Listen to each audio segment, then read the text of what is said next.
सम्पूर्ण दर्शकवृन्दलाई नमस्कार। हजुरहरू हेरिरहनु भएको छ हाम्रो channel Sonada chronicle the voice of common people. आजको समाचार। This program is brought to you by उत्कर्ष बंगला सोनादा। हामीले हाम्रो रोज वृद्धिको लागि आन्दोलन गर्दा हाम्रा दाजुभाइहरू शहीद हुनुभएको हो कि हैन? हो? खाली पल्लो भेग र ओल्लो भेगको कुरा मात्रै हो। गार्डन त्यही हो नि। मलाई लाग्छ भारतमा गोर्खा जाति अधिकारको लडाईँमा सबैभन्दा पहिलो चोटि शहीद भए भने भारतमै सबैभन्दा पहिलो चोटि कुनै गोर्खा शहीद भए आफ्नो अधिकारको लडाईँमा भने यही मार्गरेट सोल्जरमा। यो इतिहास हो। अनि त्यति बेला पहिलो चोटि शहीद बनेको बगानको अवस्था अहिले मैले देख्दा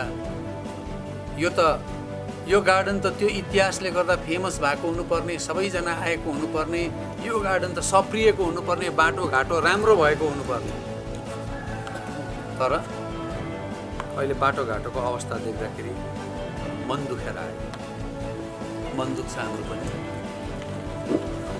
त्यति बेला रोज वृद्धिको लागि गरेको आन्दोलन श्रमिकहरूले 6 रुपियाँ कति थियो होला त्यति बेला रोज है? श्रमिकहरूले त्यति बेलादेखि गरेको आन्दोलन त्यो समयअनुसार अहिले दाम बढेर बजारमा जाँदाखेरि लुगाफाटाको दाम, रासिन पानीको दाम, चाहिने हरेक सामग्रीको दाम, भाडाहरूको दामदेखि लिएर तपाईँहरूलाई चाहिने यही घर बनाउने सिमेन्ट रडको दाम आज आकाश छोएको छ। सबै मान्छेलाई म राम्रो ठाउँसँगले बसौँ, राम्रो लुगा लगाउँ, राम्रो घरमा बसौँ भन्ने सपना हुन्छ, कल्पना हुन्छ। तर चिया श्रमिकको रोज भने चाहिँ यो सबै कुराहरू पुरा गर्न सक्ने स्थितिमा छैन, होइन? हामीले देखेको सबै सपना पुरा गर्न सक्दैनौँ। हामीले नानीहरूलाई चाहे जति पढाउन सक्दैनौँ किनभने हाम्रोमा त्यति रोज छैन। आएको पैसा घटाल्दै पुग्छ। हामीले यो राम्रो काममा अगाडि बढाउन सक्दैनौँ। यस्तो बेलामा म तपाईँहरूलाई एउटा सुसमाचार, एउटा खुसीको कुरा लिएर आएको छु। म बिपी बजगाई, भारतीय जनता पार्टीले यो खरसाङ विधानसभा समष्टिमा योपालि तपाईँहरूको विधानसभाको उम्मेदवार बनाएर पठाएको व्यक्ति मै हो। अनि भारतीय जनता पार्टीले देशको कुनै पनि ठाउँको जनता, केवल गोर्खा मात्रै होइन, देशको कुनै पनि ठाउँको गोर्खालाई आफ्नो छोराछोरी जस्तो माया गरेर राखेको छ। र यो चिया बगानको लागि हामीले धेरै लामो सङ्घर्ष गऱ्यौँ, लड्यौँ, युद्ध लड्यौँ, तर कहिले हाम्रो सुनवाई भएन। यो पालि हामीले युद्ध नै नलडी, हामीले आन्दोलन नै नगरी 3वटा कुरा बिजेपी सरकारले चिया श्रमिकहरूलाई दिएको छ। यो चुनाव घोषणा हुनुभन्दा अगाडि दिल्लीमा पार्लियामेन्ट बस्यो। त्यहाँ बसेर एउटा बिल पास भएको छ, श्रमिकको ऐन, होइन? यो ऐनको नाम पनि छ। यो राष्ट्रपतिले गरेपछि यो एक्ट हुन्छ, कानुन हुन्छ। अहिले चाहिँ बिल हो। अहिले कोड अफ कन्डक्ट लागिहाल्यो, चुनाव चल्दैछ। चुनाव चल्दा राष्ट्रपतिले अनुमोदन गर्नु हुँदैन नियमले, तर चुनाव सकिने बित्तिकै अनुमोदन हुन्छ। बिल पास भइसकेको छ। श्रमिकहरूको रोज अहिलेको नयाँ कानुनले, नयाँ बिलले 350 बनाएको छ चिया श्रमिक। अब तपाईँहरूले 350 रुपियाँ पाउनुहुन्छ। 350 रुपियाँमा तपाईँहरूकोमा ठ्याक्कै 350 रुपियाँ चाहिँ हातमा आउँदैन। तपाईँहरूकोमा 299 अथवा 300 रुपियाँ हातमा आउँछ। 50 रुपियाँ चाहिँ तपाईँहरूलाई दिएको सुविधाहरूदेखि लिएर पिएफहरू काट्छ नि, त्यसमा चाहिँ 50 रुपियाँ जान्छ। 300 रुपियाँ चाहिँ तपाईँहरूको हातमा लाग्छ। यो चुनाव पछाडि तपाईँहरूलाई त्यो राम्रो हुन्छ। अर्को कुरा, बिजेपी सरकारमा यही पालिको बजेट सेसनमा हाम्रो फाइनेन्स मिनिस्टर हुनुहुन्छ श्रीमती निर्मला सीतारमणजी। उहाँले चिया बगानको हितमा 1000 करोड रुपियाँ छुट्याउनु भएको छ। त्यो 1000 करोड रुपियाँ पनि तपाईँहरूको हातमा सिधा आउँदैन। त्यो 1000 करोड रुपियाँ चाहिँ महिलाहरू अनि शिशुहरूको कल्याणको विभिन्न योजनाहरूमा चिया बगानहरूमा खर्च गरिन्छ। राम्रो कुरा हो होइन? अनि तेस्रो कुरा,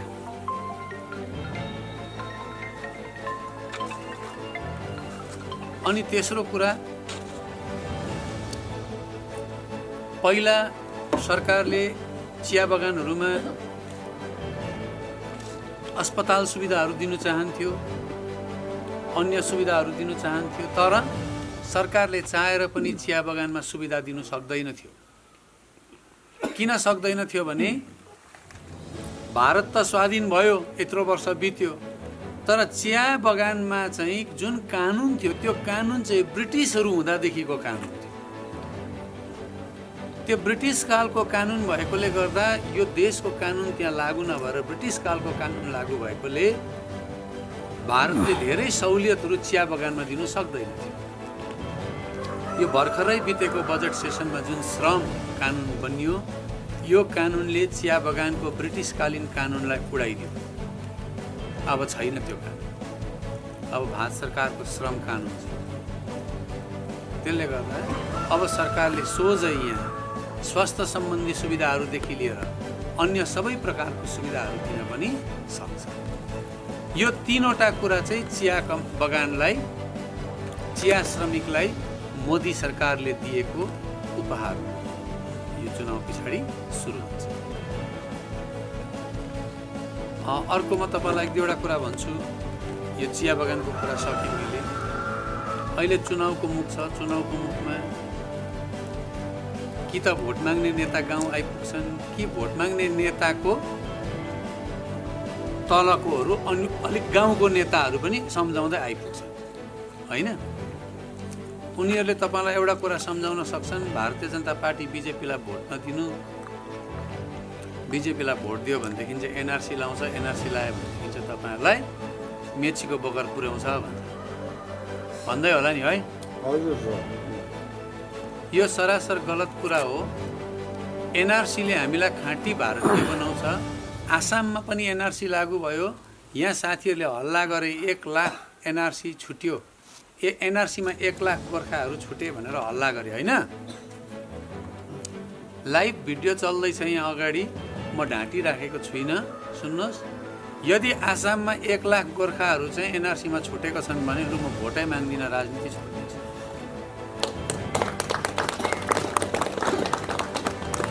आसाममा एनआरसीमा 26,000 कति सय गोर्खाहरूलाई प्रभावित भएका थिए। कागजपत्र नमिल्दा, कागजपत्रको अभावले त्यो पनि सबै मिलाइसक्यो। अहिले आसामतिर चाहिँ गोर्खालाई एनआरसीले पिर पर्यो भनेर कुनै समाचारमा सुन्नु भएको छ? अहिले आसाममा कोही गोर्खाहरू राज्यबाट निकालावास भयो भनेको सुन्नु भएको छ? अन्त आसाममा एनआरसी लागू भएको 1 वर्ष भयो, कुनै गोर्खा निक्लेन भने यहाँको गोर्खा चाहिँ मेचीको बगर पुग्छ त? पुग्दैन नि त। बरु म हिजो अस्ति आसाम गएँ, त्यहाँ एउटा राष्ट्रिय सम्मेलन थियो। त्यहाँका साथीहरूलाई मैले सोधेँ, साथी हो तपाईँहरूलाई एनआरसीले निकै पिर पार्यो भन्ने हल्ला छ, के हो? एकजना त वकिल पनि हुँदा विषयमा मैले सोधेँ। उहाँले भन्नुभयो, सर एनआरसी लागेर त हामीलाई राम्रो भयो। किन भन्दा आसाममा हामीलाई विदेशी जस्तो हेरिन्थ्यो, यहाँ विदेशीको कलङ्क थियो। यो एनआरसी लागेदेखि चाहिँ हामीले भारतीय हुनुको सर्टिफिकेट पायौँ र हामी चाहिँ अब खाँटी भारतीय भएर बसेको छौँ। अनि हामी चाहिँ खाँटी भारतीय हुनु कि जिन्दगीभरि यहाँनिर कलङ्क बोकेर बस्नु? लु भन्नुहोस् त। म भन्छु यहाँ एनआरसी लागू हुनुपर्छ, कुनै गोर्खालाई असुविधा हुँदैन, यो ग्यारेन्टी हाम्रो। तर कसले चाहिँ एनआरसीको विरोध गर्दैछ भन्दा चाहिँ विदेशीले त एनआरसीमा, विदेशीले त भारतीय नागरिक पाउँदैन नि त, हो कि होइन? कसले चाहिँ एनआरसीको विरोध गर्दैछन्? जसले चाहिँ विदेशको अर्थात् नेपालको पासपोर्ट बनाएर दुबईतिर काम गर्न गए उसले पो एनआरसीको विरोध गर्दैछ। को गएको मैले भनिरहनु पर्छ र नाम? तपाईँहरूलाई थाहै छ है? नभनौँ न, तपाईँहरूलाई थाहै छ। उनीहरूले चाहिँ डर देखाउँछन्, पकडा पर्छन् भने। हामीले त त्यसो गरेको छैनौँ नि त, होइन? नेपालको पासपोर्ट बनाएको छौँ हामीले। हाम्रो बाजेहरूको बराजुको च्यान छ। अन्त हामी चाहिँ एनआरसीसँग डराउनु, ठ्याक्कै नपत्याउनु यो ढाँटबाजहरूको कुरा तपाईँहरूले, ट्याक्कै नपत्याउनु। अनि म त्यो अर्को कान्छी दिदीको त कुरा गर्दिनँ। अब कान्छी दिदी भोट माग्दै आउँदैछिन्, ठुल दिदी त तल कलकत्तामा छ है। कलकत्ताको ठुल दिदीको आशीर्वाद लिएर कान्छी दिदी गाउँ बस्दैछिन्। कान्छी दिदी यहाँ आइपुग्दिनन् होला यहाँसम्म, होइन? आयो भने आउन दिनु, बाटो देखाउनु, यही हो तिमीहरूले गरेको अहिलेसम्म सत्तामा बसेर सोध्नु, होइन? अब ती कान्छी दिदीले गर्दाखेरि हाम्रो नानीहरूको भविष्य बिग्रेको छ। शिक्षामा 161 जना गलत शिक्षकहरू एपोइन्ट गरेर, पढाउन नजान्ने शिक्षकहरू एपोइन्ट गरेर, भ्रष्टाचार गरेर, शिक्षामा धाँधली गरेर नानीहरूको भाग्यसँग खेल्ने मान्छे चाहिँ ती कान्छी दिदी हो कि होइन? थाहा छ नि धेरै जस्तो। अहिले कान्छी दिदीको नाममा त्यो जलपाइगुडीको सर्किट बेन्चको कोर्टमा मुद्दा पनि छ, शिक्षामा घोटाला गरेको अदालतमा मुद्दा चल्दैछ। त्यसले गर्दा यिनीहरू सत्तामा बसेर नानीहरूको भाग्यसँग खेले, शिक्षामा घोटाला गरे। अझै कान्छी दिदीको पालीमा स्कुलमा नानीहरूलाई पढाउने सिलेबस बनाए कि सानो नानीलाई पढाउने। तपाईँहरूकोमा नि किताब होला, सानो नानीको छ भने 1-2 किताब निकालेर हेर्दा हुन्छ। अहिले यी देखिन्छ के लेखेको छ त्यो किताबमा भन्दा दुम्सी भनेको चरा हो भनेर लेखेको छ। दुम्सी चरा हो, यो कान्छी दिदीले बनाएको किताब है। ढाँटेको छुइनँ मैले, किताब निकालेर हेर्दा हुन्छ। अनि हामी त बाउको आमालाई, आमाको आमालाई कि बोजू भन्छौँ कि आमै भन्छौँ है। त्यहाँ त्यो किताबमा त ठाकुमा भन्नु सिकायो। ठाकुमा त कलकत्तातिर पो भन्छ, काकीमा, ठाकुमा, मासीमा त कलकत्तातिर भन्छ, यता कहाँ भन्छ हौ? यो कान्छी दिदीले बनाएको किताब है नानीहरूलाई। अब त्यस्तो मान्छे चाहिँ भोट माग्दै आउँदैछ भने होस्, पुरै छोडिदिउँ, उसको गाली पनि नगर्नु है, नगर्नु। अर्को एउटा आउँछ फेरि, एकजना दाजुको भाइ आउँछ भोट माग्दै, आयो कि बा भोलि आइपुग्छ कि बा आइपुग्दैन कि यहाँ।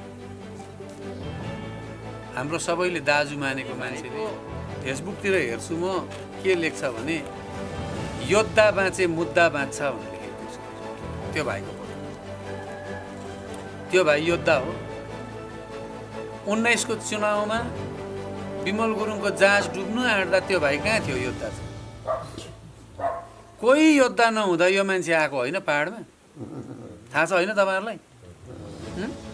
योद्धा जति जम्मै दुलो पसेको बेला आएको मान्छे होइन म। आज ममता बेनर्जीको शरणमा गएर ठ्याप्पै ढोगेर आशीर्वाद लिएर आएपछि चाहिँ मान्छे योद्धा हुन्छ। अनि उसले गोर्खाल्यान्डको कुरा गर्नु, ढाँटेको कुरा ठ्याक्कै पत्याउनु, नेता भएर कति थुन्चोले छप्दा छप्दा छप्दा छप्दा डोकोले छोपेको दिन त उदाङ्गो हुन्छ नि त, होइन? अहिले त्यही त भइरहेको छ, सबै कुरा त उदाङ्गो छ अघि। अब यता हामीले धेरै कुरा याद गर्नुपर्छ। अस्ति साथीहरूले भन्दै थिए, उताकै साथीहरूले भन्दै थिए, विपक्षको साथीहरू, यो म त्यसो भनेर यिनीहरूले भोट माग्नु सुहाउँदैन पो भने है। खाद्य सुरक्षा ऐनको कारणले यदि मोदीले रासिन दिएको हो भने कोरोना काल ग्यास चाहिँ खानेकुरा हो, ग्यास पनि फ्रीमा थियो। त्यो चाहिँ कुन ऐनले थियो? ग्यास त मान्छेले खाँदैन, होइन? भन्नुहोस् है, होइन? एउटा बाबु जस्तो सरकार छ अहिले हामीसँग। म हेर्नुहोस्, योभन्दा पहिला धेरै सरकारहरू तपाईँले केन्द्रमा देख्नुभयो, तर प्रत्येक सरकारमा कोइला घोटाला अरे, स्पेक्ट्रम घोटाला अरे, 3G घोटाला, कोनिके घोटाला, घोटालै घोटाला सुन्यो नि है। नरेन्द्र मोदीज्यूको सरकार आइकन एउटै घोटालाको नाम सुन्नु भएको छ कसैले? जुन मान्छेले यो देशलाई माया गर्दैछ, जुन मान्छेले यो देशवासीलाई माया गर्दैछ, अनि जुन पार्टीले आज गोर्खालाई पर्मानेन्ट पोलिटिकल सोल्युसन दिन्छु भन्दैछ, दिदिनँ भनेको छैन। गोर्खाहरूलाई जनजाति बनाउँछु भन्दैछ। त्यति बेला चाहिँ ममता ब्यानर्जी जस्तो दिबोना होबेना दिदिन भन्ने अनि हामी उभिनु खोज्दा हाम्रो दाजुभाइलाई गोली ठोकेर शहीद बनाउने सरकारलाई भोट दिनु कि दिन्छु भन्नेलाई भोट दिनु? म यो भन्दिनँ तपाईँहरूलाई कि कमलको फुलमा भोट दिएर मलाई जिताउनुहोस्। म माग्दिनँ भोट तपाईँहरूलाई। म यही कमलको फुलको चिन्हमा उठेको छु भोट खरसाङमा। तर म तपाईँहरूलाई भोट माग्दिनँ। म तपाईँहरूलाई एउटै आग्रह गर्छु, यदि घरमा सानो काखको नानी छ भने भोट हाल्नु जाने दिन बिहानै उठेर पूजा गरेर त्यो नानीको निधारमा हेर्नुहोस्।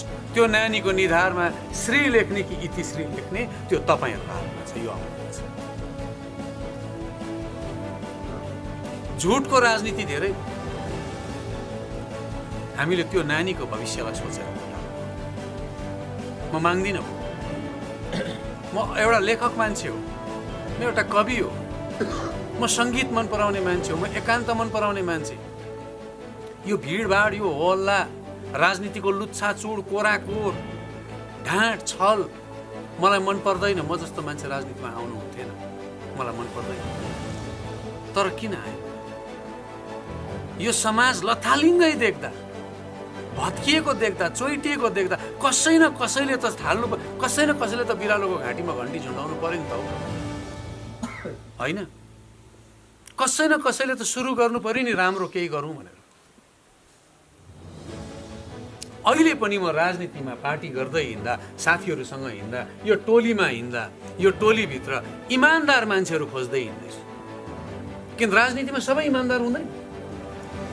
किनभने एउटा इमान्दार मान्छेको झुन्ड बनाएर भोलि यो ठाउँलाई बनाउँछ, यहाँको समाज बनाउँछ। त्यसले गर्दा म तपाईँहरूलाई भोट माग्दिनँ, म भन्दिनँ यो काम। तर तपाईँहरूलाई थाहा छ, तपाईँहरूले यहाँ उनेर राख्नु भएको छ बितेको दिनमा के भयो। के हामीले यो 17को आन्दोलनको 13 जना शहीदको रगत बिर्सेको छौँ? कसैले बिर्सेको छौँ? अनि बिर्सेको छैनौँ भने हाम्रो नेता चाहिँ कसरी कलकत्ता गएर टाउको घापै अर्का खुट्टामा ढोक्छ जसले शहीद बनायो? 17मा दुई भाइले गएर हामीलाई बन्दकी राख्यो। खरसाङमा बस्ने भाइहरूले दार्जिलिङमा बस्ने, अहिले जसले चलाउँदैछ जिटिए होइन, नाम लिनु मन लाग्दैन मलाई।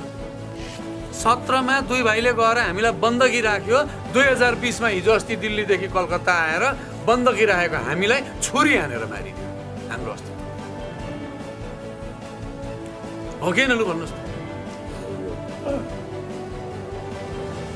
त्यसले गर्दा यदि यो घाइते गोर्खा जाति, यो छुरीले, नेताहरूले छुरी हानेको यो घाइते गोर्खा जातिलाई अस्पतालमा लगेर बचाउनु पर्छ भने, यदि यो गोर्खा जाति बाँच्ने अस्पताल कुनै छ भने त्यो अस्पताल केवल अनि केवल भारतीय जनता पार्टी हो। त्यहाँ मात्र। र म आज योभन्दा धेर केही भन्न चाहदिनँ, किनभने मेरो एउटा जरुरी सभा अहिले खरसाङमा छ। सांसद राजु विष्ट आउनुभएको छ, मलाई पर्खिएर बस्नु भएको छ। म 1.5 घन्टाको लागि भनेर आएको। साथीहरूले सोनादा भने ए सोनादा त 1.5 घन्टामा पुगेर आइहाल्छु भनेर आएको। यहीँ आइपुग्नु 1.5 घन्टा बेसी पनि लाग्यो हो। म फर्किनुपर्छ, तर मलाई खुसी लाग्यो। म यहाँ आएँ, यहाँको मैले सडक देख्ने बित्तिकै मलाई अरू यहाँ के दुःख छ भन्नु, पानीको दुःख छ है भन्नै पर्दैन होइन? हजुर, मलाई यहाँ के दुःख छ तपाईँहरूले भन्नु पर्दैन। सडक देख्दाखेरि एउटा हिन्दीमा एउटा भनाइ छ, लिफाफे देखकर मजमुन भाप लेते हैं भन्छ। मतलब भनेको लिफाफा हेरेर भित्र के लेखेको छ थाहा हुन्छ भन्छ कि। यो सडक हेरेर यो गाउँको मलाई जम्मै कुरा थाहा भयो। यति हो। म आज एउटा कुरा चाहिँ भन्न चाहन्छु तपाईँहरूलाई, म यहाँ नेता भएर आएको छु हो, म विधानसभामा उम्मेदवार भएर आएको छु, तर म नेता होइन। म यहाँ तपाईँहरूको भाइ, तपाईँहरूको छोरा, तपाईँहरूको भदै भतिज भएर आएको छु, भानिज भएर आएको छु। अनि म तपाईँहरूलाई वचन दिन्छु, यो चुनाव सकेपछि हामी जित्छौँ, अवश्य जित्छौँ। भारतीय जनता पार्टीले बङ्गालमा पनि सरकार बनाउँछ, खरसाङ समष्टि पनि जित्छ।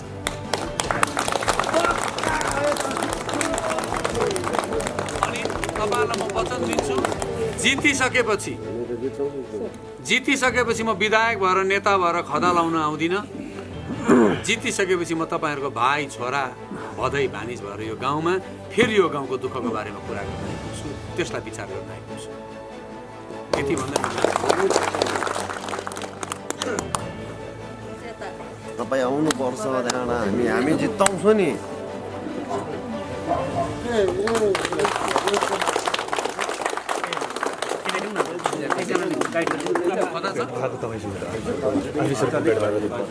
यहाँबाट त्यही छु दार्जिलिङ आञ्चलिक कमिटीका हुनुहुन्छ सदस्य हुनुहुन्छ हामी जता भएको तर यो चाहिँ फुल्यो के त भइहाल्छ। हस् तपाईँलाई बधाई। हजुर बसेर गफ गरौँ समय आउँदा।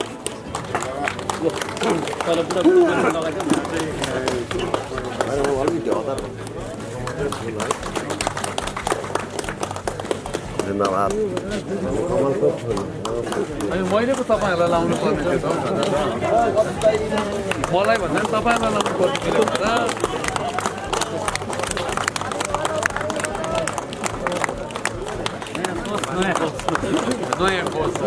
नयाँ विचार होइन